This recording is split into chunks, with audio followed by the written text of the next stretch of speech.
মতো যে পর্যায়ক্রমে গান করা হয় সেটাও এক ধরনের কীর্তন, সেটা হচ্ছে পদাবলী কীর্তন। এই 4 প্রকার কীর্তন, এই কীর্তন শ্রবণে আমাদের দেহ সুন্দর হয়, মন আলোকিত হয়।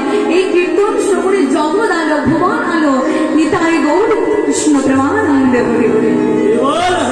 তবে হাতগুলো নামালে চলবে না। হ্যাঁ, হাতগুলো তুলে যার জন্য এসেছি, যে হরি নামের জন্য এসেছি, 16 নাম 32 অক্ষর সবাই মিলে ঘরে কোনো তালি দিয়ে আমরা জপ করে নেব। ওই দূরে যারা বসে আছে যে হাত তুলতে পারছে না, আমার কাছে ফাঁকি দিয়ে কোনো লাভ নেই। আমার তো 2টো চোখ, আমি কত দেখবো? কিন্তু ওপরে যে বসে আছে তার কাছে ফাঁকি দিতে পারবেন? পারবেন না। তাই সবাই মিলে বাহু তুলে, হ্যাঁ 2টি বাহু তুলে হরে কৃষ্ণ নাম করবো। কেমন? হরে কৃষ্ণ হরে কৃষ্ণ কৃষ্ণ কৃষ্ণ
এই যে মাইক না ভাই একটু হবে না, হাতে একটু তুললে খুব ভালো, যেমন আছে তেমন থাক।